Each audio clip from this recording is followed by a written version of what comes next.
Isang magandang mapagpalang araw muli sa ating lahat mga boss. Sa episode na to mga boss ay papasilik ko sa inyo kung ano yung mga nagawa natin, kung ano yung natapos natin. Sumaliban doon mga boss, kung nakikita nyo po yung nasa aking likuran, tayo din po ay magbibigay update sa ating mga alagang isda.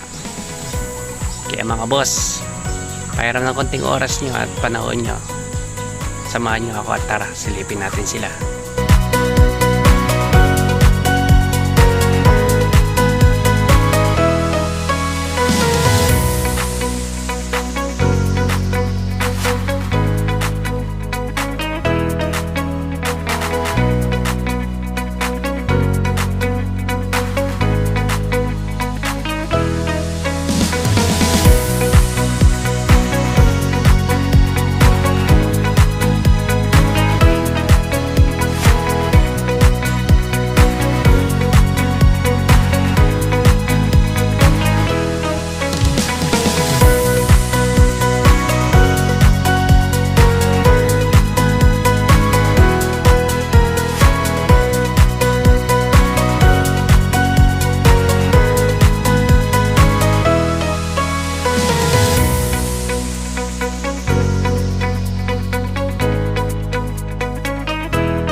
So ayan mga boss, natapos na rin natin linisin yung dalawang ref tub at ito yung pinaka-resulta niya na ngayon. Sobrang linis mga boss.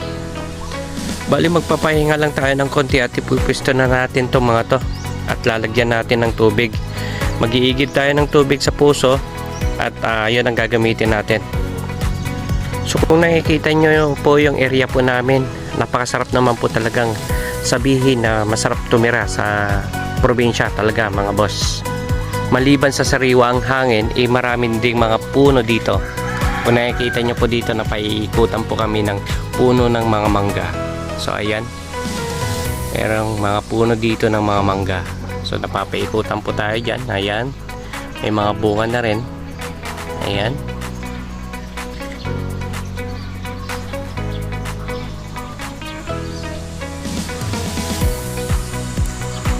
Ayan. So napakatahimik ang mamuhay sa probinsya.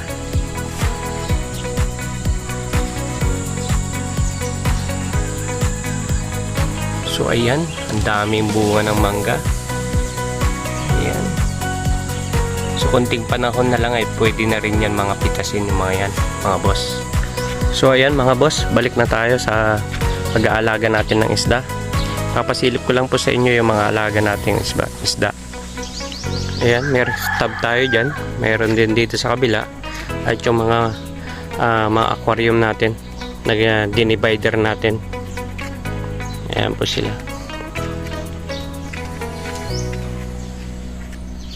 So ayan mga boss, meron tayong binibreed dito na yellow king cobra.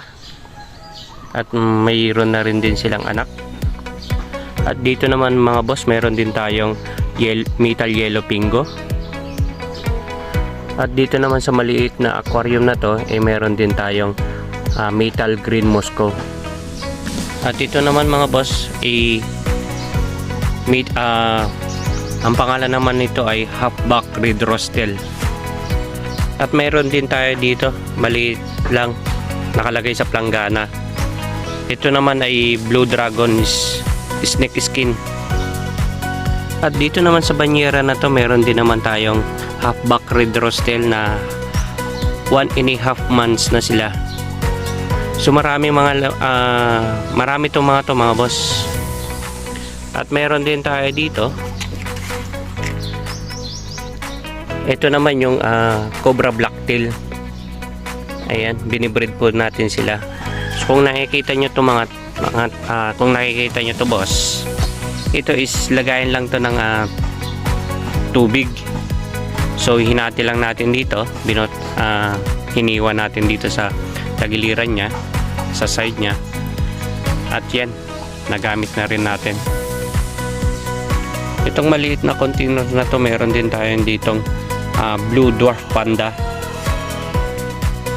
Itong planggana naman na to, meron din tayong HBRRT ulit. So mga boss, pagpasensyaan nyo na kung hindi nyo masyadong nakikita yung mga alaga nating isda dito. Gawa nga ng meron silang lumot at yung camera natin ay nagre-reflect yung liwanag. Pero kung makikita nyo po yung female dyan, napakatingkad po ng kulay.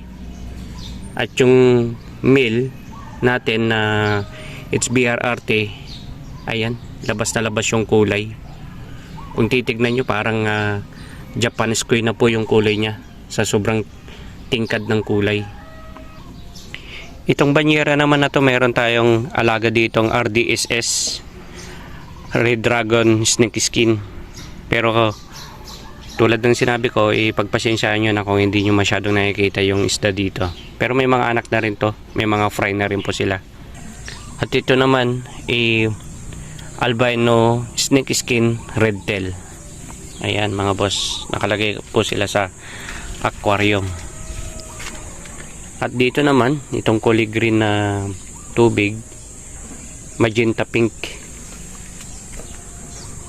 At dito naman mga boss, meron din tayong binibreed dito na albino white.